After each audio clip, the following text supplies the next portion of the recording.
The funeral's being held in Moscow for the last president of the Soviet Union, Mikhail Gorbachev. Moscow says its key gas supply pipeline to Europe, Nord Stream 1, won't reopen as scheduled, fueling fears of recession and energy blackouts across the continent. 7 men and 1 woman will go on trial on Monday for allegedly aiding the Bastille Day attacker responsible for killing 86 people in the French city of Nice in 2016.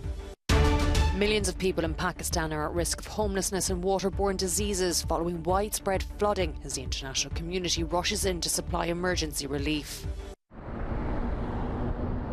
Russians have been paying their last respects to Mikhail Gorbachev, whose funeral is taking place in Moscow. The last president of the Soviet Union lay in state in the House of the Unions, as was the case with other former presidents. But there's to be no state funeral as such, and Vladimir Putin has been conspicuous by his absence.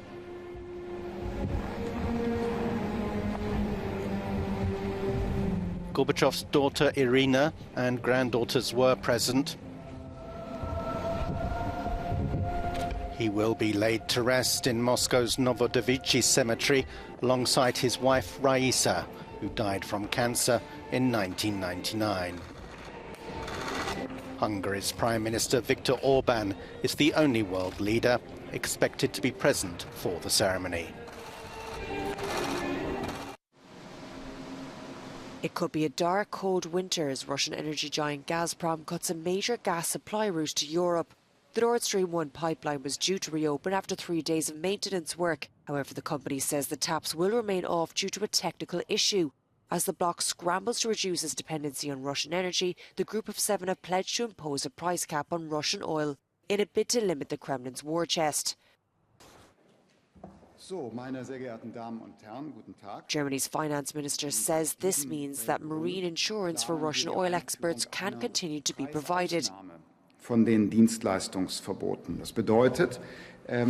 the condition that Russian oil and oil products are purchased below a certain price. So we want to limit Russia's revenues and reduce the economic damage for our societies. Wir wollen also die Einnahmen Russlands einschränken und gleichzeitig den wirtschaftlichen Schaden für unsere Gesellschaften reduzieren.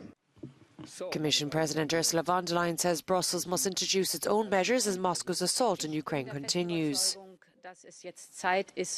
She says, I firmly believe that it is now time for a price cap on Russian pipeline gas to Europe. These are short-term measures, and of course we'll talk about medium-term changing the structure of the electricity market.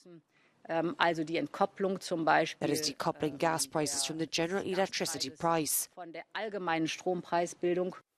As Europe prepares for a possible total shutdown, and while soaring inflation and skyrocketing energy prices can continue to squeeze consumers in rich and poor countries alike, the French government says it hopes to avoid forced blackouts this winter. Paris has called for European solidarity, including gas and electricity contracts with Berlin and Madrid. 6 years after the 2016 Bastille Day truck attack in Nice, friends and families of the victims are awaiting the opening of Monday's trial in Paris. 8 people will stand accused for allegedly helping a 31-year-old Tunisian man who ploughed a 19-ton truck through a crowd gathered to watch the fireworks. 86 people were killed.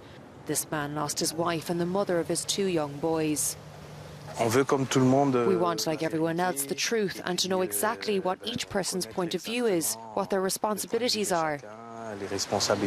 While his son says, I would like to know why he did it and that's all. Jean-Claude Hubler, who was there on July 14th, chairs the Life for Nice Victims Association. Despite the heavy loss of life, he claims the tragedy wasn't remembered in the same way as the November 13 attacks. The attack in Nice has already nearly been forgotten, he says.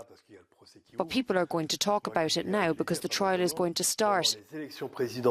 But I've said that many people during the presidential election and on many TV shows where politicians were invited to talk about the terrorist attacks, they systematically forgot to mention the attack in Nice. Days after the incident, the Islamic State claimed responsibility, but officials say they have yet to prove that the jihadists were directly involved. Police say the attacker was inspired by the extremist group's propaganda. In flood-ravaged Pakistan, images like these of families setting up makeshift camps after evacuating their villages, which are now underwater, have become the norm. Although the torrents are receding in most parts of the country, officials say some 6.4 million people are in desperate need of shelter and essential supplies. So far, over 1,200 people have died after an unusually heavy monsoon led to extreme flooding, creating what has been described as a national disaster. It's a race against the clock to provide aid to the millions at risk of waterborne diseases and homelessness. So far, the United Nations Refugee Agency has provided 10,000 tents and essential supplies, and more help is on its way. Uzbekistan is the latest country to get on board and has delivered some 40 tons of food and blankets by military planes. This follows Islamabad's urgent appeal for international aid. The government says that the catastrophe could amount to almost €10 billion in damages.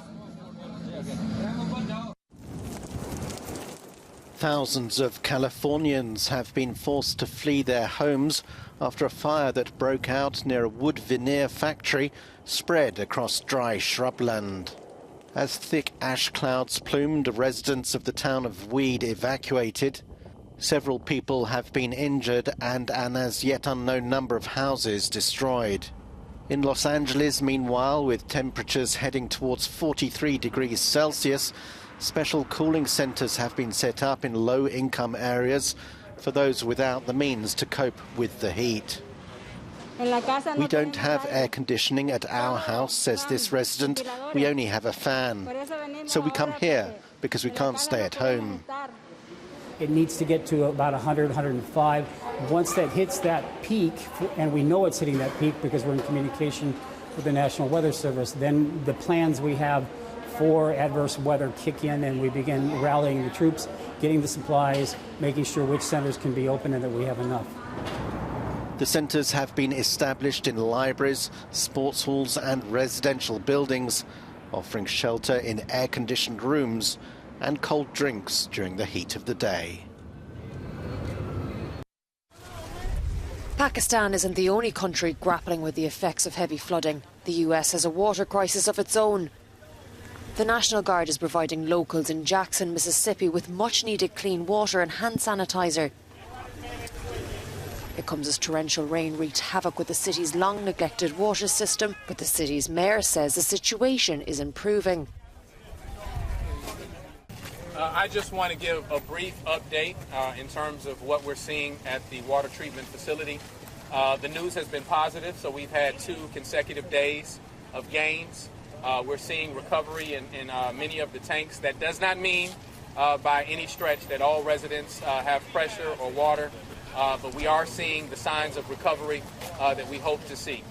However, he warns that the increasing pressure could strain the city's ageing water pipes. Flooding from the Pearl River also exacerbated problems at a water treatment plant this week, leaving many homes without any water at all. A local church has been on hand distributing clean drinking water as residents in the city are already under orders to boil their water due to poor quality. These giant boulders being placed at the bottom of the English Channel are the latest attempt by Greenpeace UK to try and prevent destructive industrial fishing. The environmental organisation dropped the giant rocks in an area of the Southwest Deeps Conservation Zone, some 190 kilometres off Land's End, the most westerly point of mainland England. Placing these boulders immediately stops destructive bottom trawlers from being able to operate in the area by making it impossible for them to drag their heavy fishing gear along the seabed, destroying the habitat and disturbing the carbon. The action comes after the latest round of UN talks to try and secure protection for marine life in international waters broke out without agreement. If the governments has the willingness to protect some areas, they could do it. They have the power. So the small act that we are doing is a proof that it can be done. Greenpeace says the Southwest Deeps is one of the most heavily fished in the so-called marine protected areas in the UK. Figures from the Global Fishing Watch monitoring agency shows that 110 vessels, more than half of them from France, fished for nearly 20,000 hours in the area in the last 18 months until July.